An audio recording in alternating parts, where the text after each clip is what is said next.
често се ядосваш за глупости, това видео е за теб. Тази сутрин видях нещо, което можеше да развали целия ми ден и ми напомни нещо много важно. Беше неприятно, защото беше направено умишлено. Да, можех да избера гнева, да се ядосам, но с годините разбрах нещо много ценно. Има хора, които искат да ти вземат спокойствието. Има ситуации, които искат да ти вземат усмивката. Има моменти, които те изкушават да слезеш на ниво болка, гняв и обида. Но душата ти не заслужава всичко това. Колата е просто кола. Материалното може да се оправи. Но ако ти позволиш на чуждата злоба да влезе вътре в теб, тогава щетата става голяма и може да стане дори непоправима.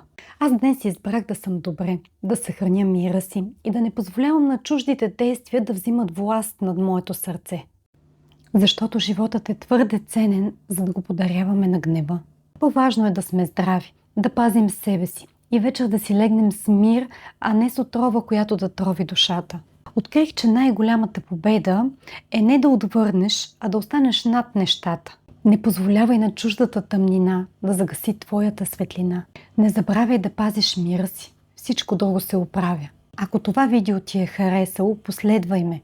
Сподели го, за да помогне на някой, който има нужда да го чуе.